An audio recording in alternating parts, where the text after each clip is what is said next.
everyone. We're back for our next session.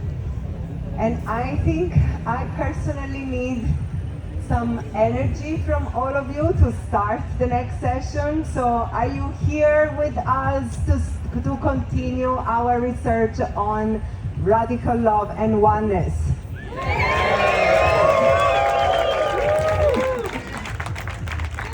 Thank you. One more, please.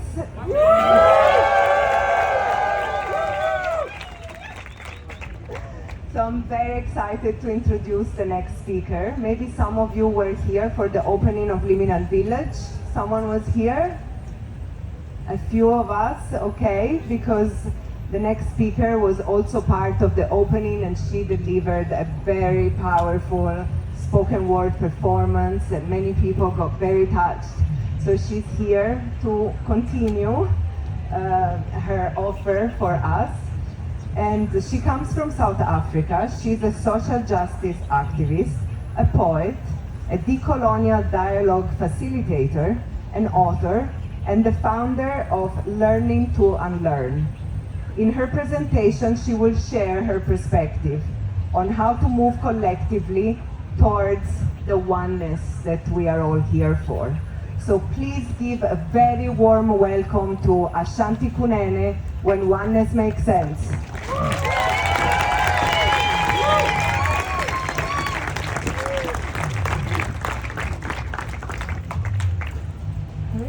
Okay, thank you, Chiara, for that introduction.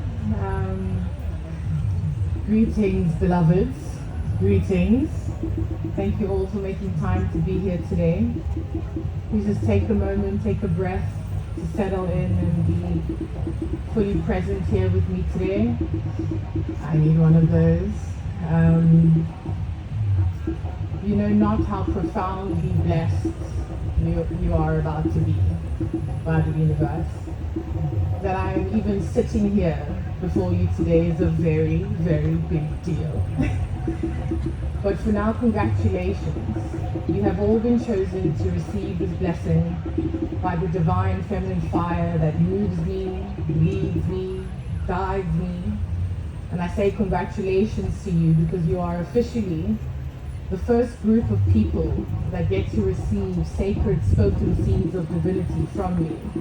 Now that I've entered into my Jesus year and have finally accepted doing the work required for my spiritual anointing. So congratulations for being chosen. The significance of the blessing will reveal itself to you depending on how well the soil of your soul has been tilled for this moment.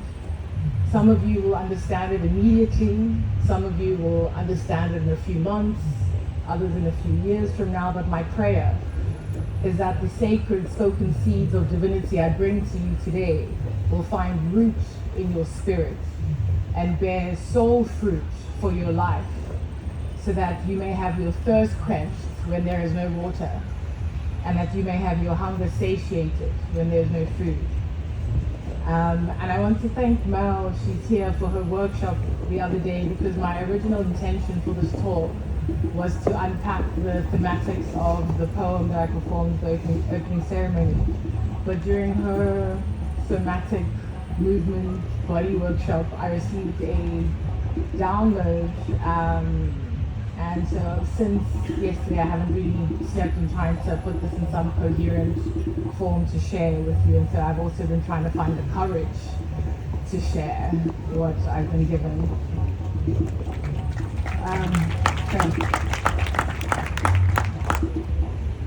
So how this is going to work is I'm going to begin with a humble request. So please don't shoot the messenger. Then I'm going to share the message, and I ask that you notice what happens in your body as I speak. So, because what's going to happen afterwards, you're going to find a partner and share what I said that resonated with you, if anything, during my talk, where it resonated and what that feeling felt like. So you can lie down, close your eyes, do whatever that makes you open and receptive, because the point is for you to listen, not necessarily pay attention to me. Okay, are we ready? So I come to you today bearing a message from the Universal Mother. I come to you today simply as a messenger, not an expert. I'm not going to use big English. I'm just going to tell you what I've been told to come and tell you in the way it has been told to me. So with all the love in my heart and all the humility I can muster, please do not shoot the messenger. And to give you a little context about me, I begin with this request for a number of reasons. The first reason is because I am currently having what this band called Jack calls a peak experience. Okay, and I want to quote this white man because he tickled my brain. And for a white man to do that is a very rare thing. Because time and time again, I have come to understand that it is the white man's mediocrity that is superior to the rest of us, not the man himself. As far as I'm concerned, white men have perfected the art of mediocrity and have somehow convinced the rest of us that they are supreme for doing so. The day I, as a black African woman, get to be as mediocre as a white man is the day we found equality as far as I'm concerned. Okay? So meeting Jack was like a breath of fresh air because one, I have yet to locate the mediocrity in this man. I've only just met you, but thank you. And two, he's given me words to describe what I didn't know how I was going to explain to you people. But I'm having a fucking extreme experience here at Kunene. Okay, I am so far out the boundaries of my comfort zone. I am so far past the normal mental, emotional, and spiritual capacity that my what is it? Default mode network, which is the network in the brain that governs autobiographical thinking and your sense of self, he said. This thing has been completely disrupted by me being here. I have, at this point, completely surrendered to the universe, to the task at hand, and I'm being wholly led by spirit, okay? Everyone in my life that knows that I am here is shook beyond words. Okay, I'm a bougie black girl from the suburbs. Okay, I like nice things. I like soft things. I like high thread count white linen. I don't like to be uncomfortable. I don't like to be dirty. I don't like to be dusty. Least of all, uncomfortable, dirty, and dusty with all you white people listening to your white people music, doing your white people drive. Whoa! Whoa! Okay, and that statement leads me to the second reason I asked you to not shoot the messenger. I grew up with a family member who abused psychedelics and all sorts of different drugs. And this family member was constant and restless in the search for outside stimuli to experience inner peace, right? I've seen what this restless search for altered states of consciousness looks like over a lifetime, what its abuse and irresponsible use does to family, to children, to relationships, to the ability to support and love each other. And because I am a black continental African, okay, our narrative was of disbelief and shock. Because where are you getting the money to do these expensive white people drugs? You are taking from us. You are destroying those that love you to support this thing that doesn't love you and that's destroying you, family member we love. Okay? So I have a deeply personal and painful aversion to drugs. Anything that's not ganja, please don't involve me. I don't mind what you do, but please just don't involve me in your business. I don't want to know about it. So coming to Boom Festival would never occur to me to come here, okay? I didn't know what Boom was before I got the invite to come here because all of this is outside of my normal consciousness, my reality. But after having been here a few days and seen and heard a few things that have expanded my understanding and challenged my beliefs and previous experiences, at my core, I still kind of feel the same way. Don't involve me. Don't involve me, please. Okay. So when I say that I'm having an extreme peak experience where I'm being challenged and stretched past boundaries I didn't know I could cross, I'm not lying. So thank you, Jack, for the words. Okay. And then the third reason I ask you not to shoot the messenger. You? Okay. Is because I have been tasked to come here and shine my light upon you all and sprinkle my black girl magic. Yeah? And this, from the beginning, from when I began this task, has stretched me so far past my normal capacity to control my ancestral rage. Are you hearing me? My ancestral rage. It is an anger that has been brewing for the last 400 years. So it behooves me to tell you that the darkness of my shadow is just as intense as the brightness of my light. Okay? My name is Shanti, which in Sanskrit means peace and harmony. Shanti is my light, she is my magic, and she is my mystery. She is the energy I begin with. She is the energy I bring to you, and she is who I ask that you call me, because that brings forth the divine love in me, right? My official name, however, is Ashanti, okay? And I'm named after the spirit of Ashanti of the Ashanti people of Ghana. She was the African warrior queen who led the War of the Golden Stool against the British, when the men of her tribe were too cowardly to face the colonial death that was upon them, okay? So Ashanti is the warrior queen energy. She's my shadow. Ashanti is who you people get when you begin to misbehave around me, okay? I have zero tolerance for fuckery. And I tell you this because I care about you. And I need you to make sure that if you want to come and talk to me afterwards about anything I shared today, please ensure you've sorted out your emotions and approach me with softness, with love. My shadow is itching for a fight, okay? She is so angry, like livid, man, that the universe has sent me to come and speak divinity into a bunch of white people and not my own people. She is not satisfied with the answer I received from the universe when I asked her, why are you sending me there?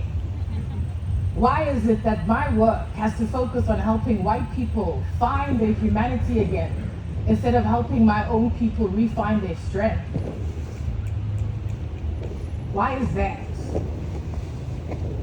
And the answer I got was because white people are the only members of the human family that wield the kind of power that destroys cultures, that destroys language, that destroys land, that destroys people at a scale the rest of us just simply do not possess. Okay? They are the most broken amongst us and therefore break the most things.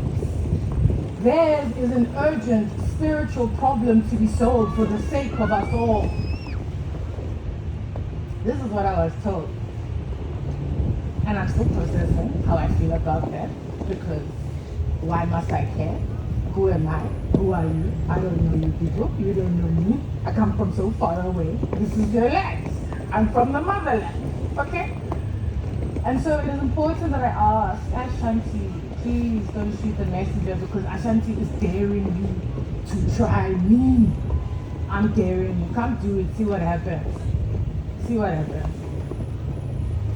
And by way of example of the intensity of my duality as Ashanti, this light and darkness, I want to share a quick story as a segue into the message I brought for you today. So a few days ago, I can't remember when it was, 2 days ago, I'm at the hotel, I'm having dinner, you know, it's nice. And this lady, she comes down and she's trying to organize dinner to go upstairs to the room for her and her partner or whatever, right? She speaks English, the people at the hotel speak Portuguese, there's a language barrier. In this woman's mind, the louder she speaks, English, the better they'll understand. Yeah? So the more frustrated she's getting, the louder she's getting. Now there's just violent energy around me, man, and I can't deal with fuckery. So me being who I am, I quickly Google translate the things she's shouting. Keep the soup hot, keep the soup hot. Like just keep, until she's out of control, this lady. Just chaos, man. So I tried to help her to get what she's clearly upset that she's not getting in time. And as I approach where she was standing with the translation, she turns this energy towards me and says, I don't want your help. Listen, let me tell you something. I immediately lost it. Immediately. Because I approached you with love. But you wanted my shadow, so I oblige you. I will give you the thing that you want. Okay? So suffice to say that a lot of us like to play with fire, but can't deal with heat. So she immediately calmed down. I calmed down. And I share the story as a visceral example of the crux of the message that I brought here today.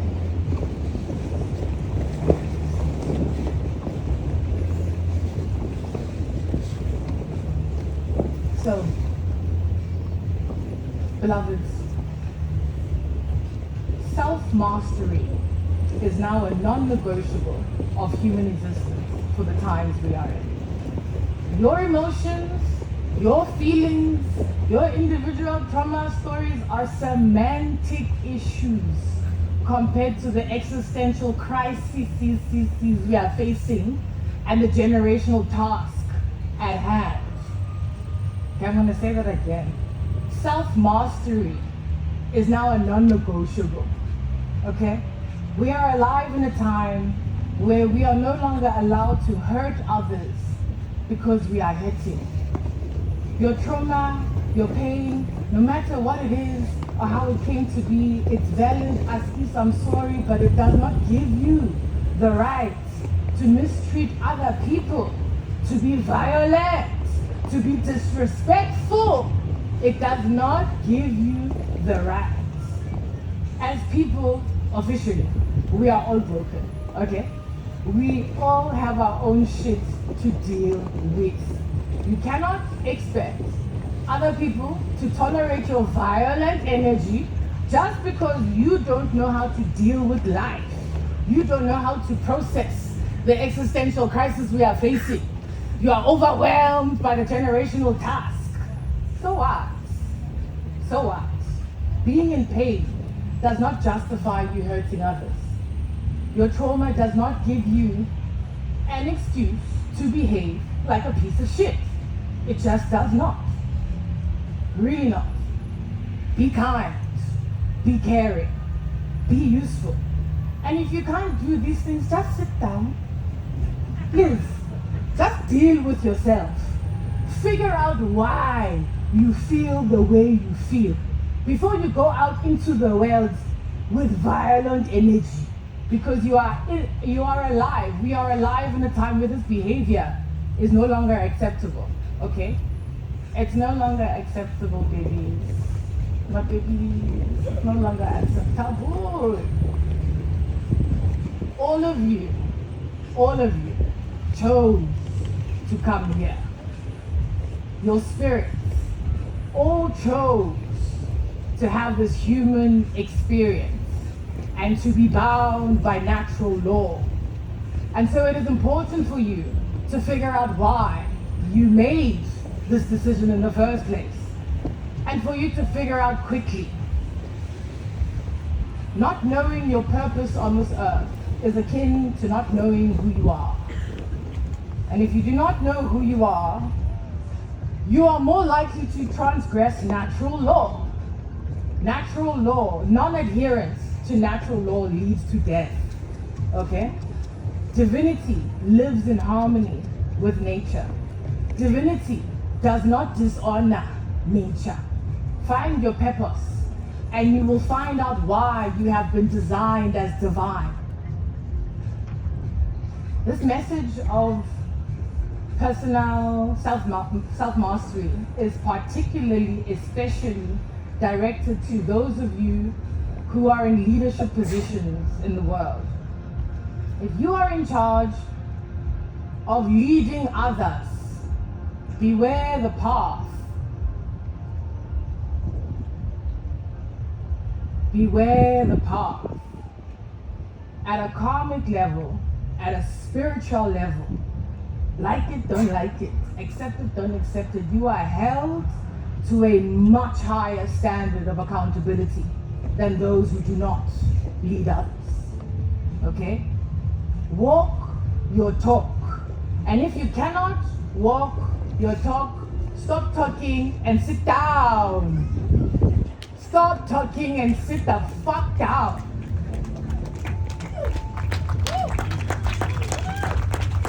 You are creating more chaos in the world through your lack of coherence.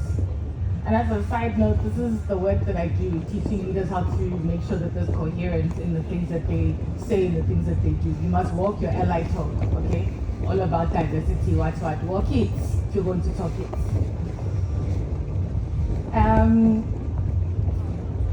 And I do this work because walking your talk, I know, as a leader is not easy, because leadership is something you must be called to do. You must be restless when you don't walk your alignment of leadership, because no one in their right mind who properly understands the spiritual consequences of inappropriate leadership would choose this life, okay? Because to lead is to be in sacred service to other people. Umuntu ngabantu. We are people because of other people, okay? Servant leadership is leadership. Any understanding of this thing is your ego talking, power, things, greed that you want, money, privilege, whatever it is. If you are a leader, you are basically saying, I'm willing to serve you, fellow humans. I'm willing to dedicate my life and my time to make life better for us all. That is what you are saying, okay? This is the standard. This is the spiritual standard of account for people who presume power in the world. And if you didn't know, now you know, okay? You have to walk your talk. Because every time you don't, beloveds, every time you say one thing and do another, every time you lie, every time you are violent, every time you are just misbehaving in the world, the universe, she keeps track, you know? She's keeping account. Like it, don't like it, I'm not here to argue with you, I'm here to simply tell you, please just listen. Mother Nature, she is keeping score. She's keeping score of every action, every thought, every feeling, everything you do at every moment of every day in your life. There is a witness, a cosmic and spiritual witness. Yeah?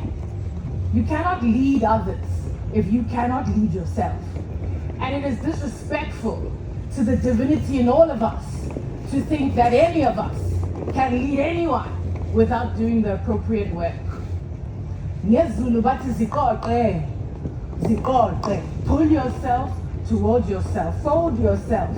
Nobody cares, because we are all facing the same existential threats. So get it together. We are in this shit together, okay? We have to be useful. Otherwise, find a corner, keep quiet, sit down, you'll be fine. Nobody's going to judge you, okay? The times are too urgent. The issues too pressing. Your feelings are semantic issues compared to the generational task at hand. Find courage, beloveds, and figure it out, okay? And I say that as a daughter of a man who, one, never learned how to take responsibility for himself, never learned how to master himself, my papa. Two, my father was socialized into this modern day patriarchy where you men feel so fully entitled to the power and the privileges of patriarchy, but flat out refuse to honor the basic responsibilities required to be given those privileges and power with love.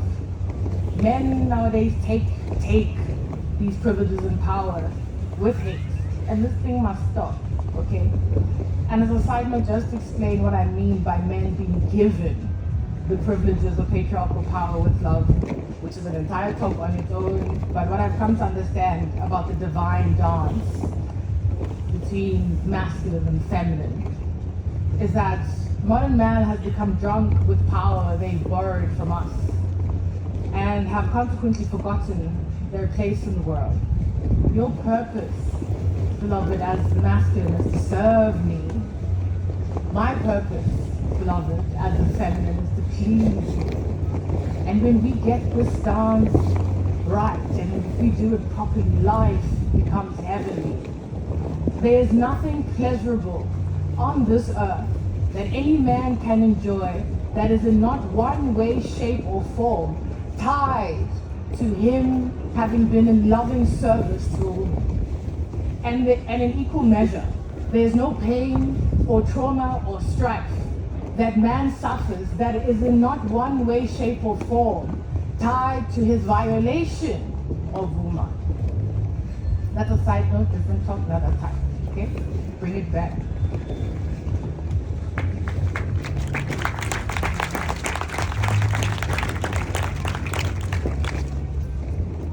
So as a consequence of my dad not doing what was required of him in this life, my father suffered so much that he ended up divorcing my mother, and while alive giving up 100% custody of his kids because he just could not bear with the burden of the responsibility of fatherhood. Imagine your father giving up 100% custody of you because he just can't with you, yeah? After having been in your life. And then a year later, after the divorce, he put a gun in his mouth, shot himself in front of the woman he left my mother for and her 14-year-old son. My life is a movie now. I will produce it one day, but for now, I'm sharing this story because I need to tell you that being alive requires courage. This shit is not for the faint of heart. Living is not for the faint of heart. Okay? Cowardice while alive leads to death. And I know this deeply because suicide is something I deal with daily. My father showed me that this is an option. Yeah? And it is an everyday decision on my part to live my life boldly, unapologetically, and filled with magic, because what is the alternative? What is the alternative? Pain and suffering is not my birthright. Pain and suffering is not your birthright. Our birthright is abundance, peace, love, bliss, beauty, harmony, all the opulences of divinity. These are the blessings you were guaranteed by the Ancient One as a reward for having the courage to choose to come here and have a physical human experience in the first place. This is not an option. It is already yours.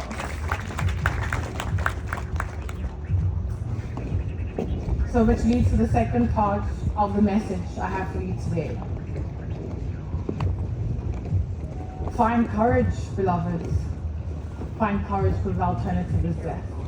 We are in the midst of a massive spiritual war. The forces of darkness are laser focused, highly organized, abundantly financed, and operationally effective. Okay? You know the song? There ain't no rest for the wicked. Money don't grow on trees.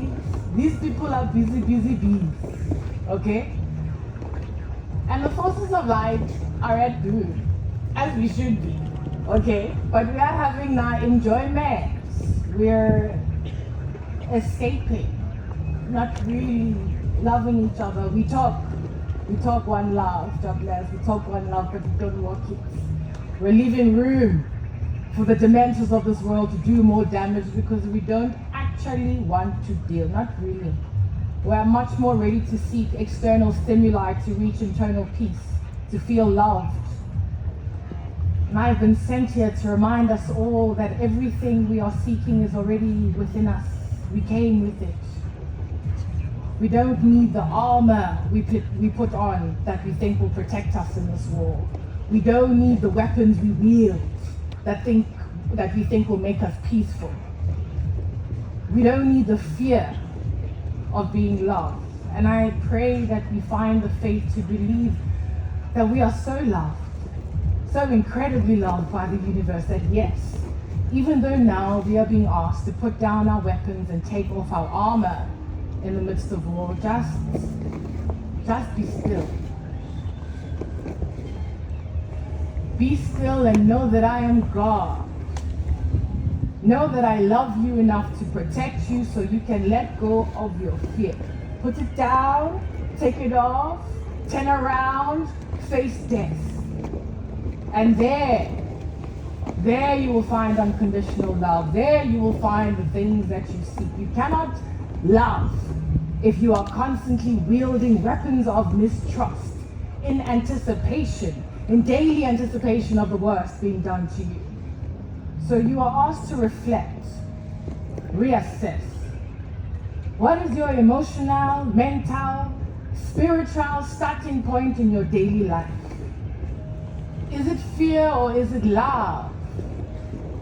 And you are cautioned to make sure you are starting from love. And to do so with the quickness, because there is no more room for error. There's no more room for mistakes. There is no more room to claim ignorance. There's no more room. Guys, okay, there's no more time. There's a shift happening in the cosmic consciousness. You all know what I'm talking about.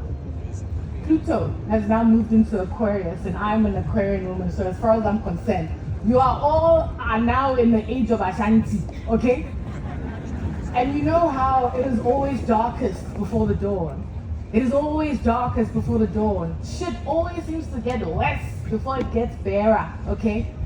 And as people, as a species, as a collective, we are undergoing a dark night of the soul, all of us together at the same time.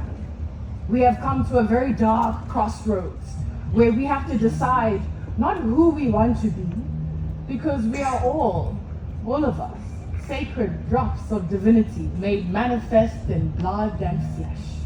That is who we are. That is not a question. Your understanding or belief of that does not change that you are divine in the same way you don't have to believe in the sun for the sun to be and do what it is. Okay? You don't have to believe. It just is. The same way you don't have to believe you are divine, you just are. So what we must now decide at this dark crossroads is how we are to be divine on this earth. How we want to be divine on this earth. How do we express this oneness, this one love that we talk about, we dance to, we get, it's nice, man, it's nice to boogie, but what does that look like in your everyday? What does that look like when you're back in the real world and boom is time? And you're back at work, and you're back at home, and you've got all your fucking responsibilities. What the fuck does divine love, oneness look like for you?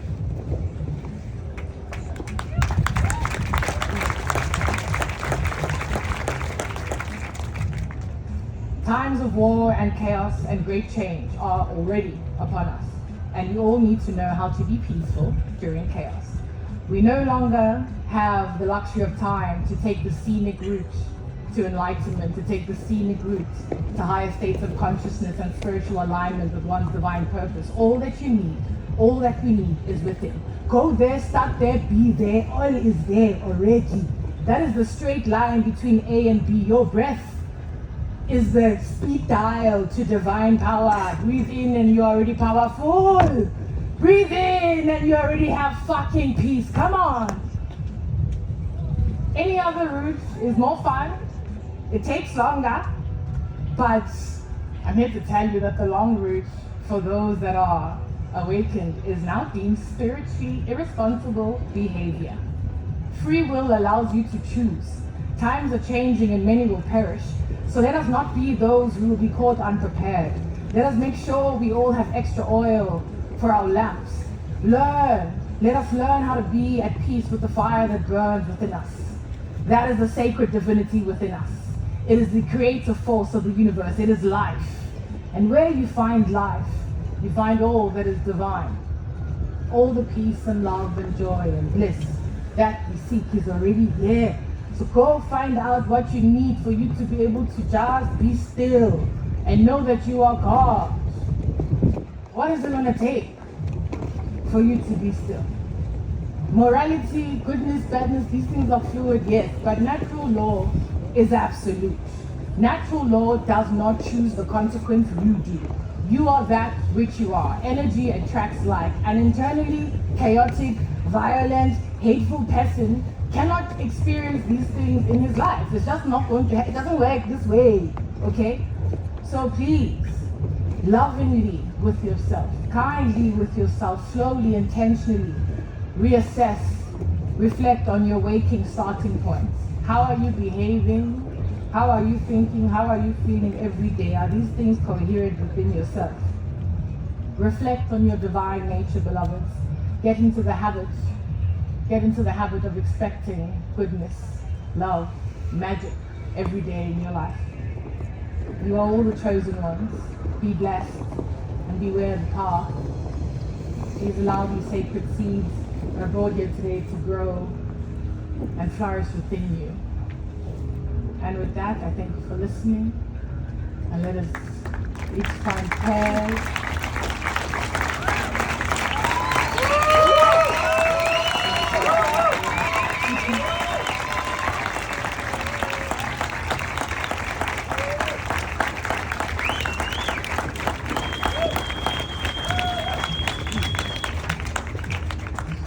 So for the rest of the time, you come talk to me afterwards if you feel to, but for the rest of the time, find a partner and share how you felt, what resonated, what didn't resonate, what you felt, the way you felt it. Just have that connection, have that time. Thank you so much.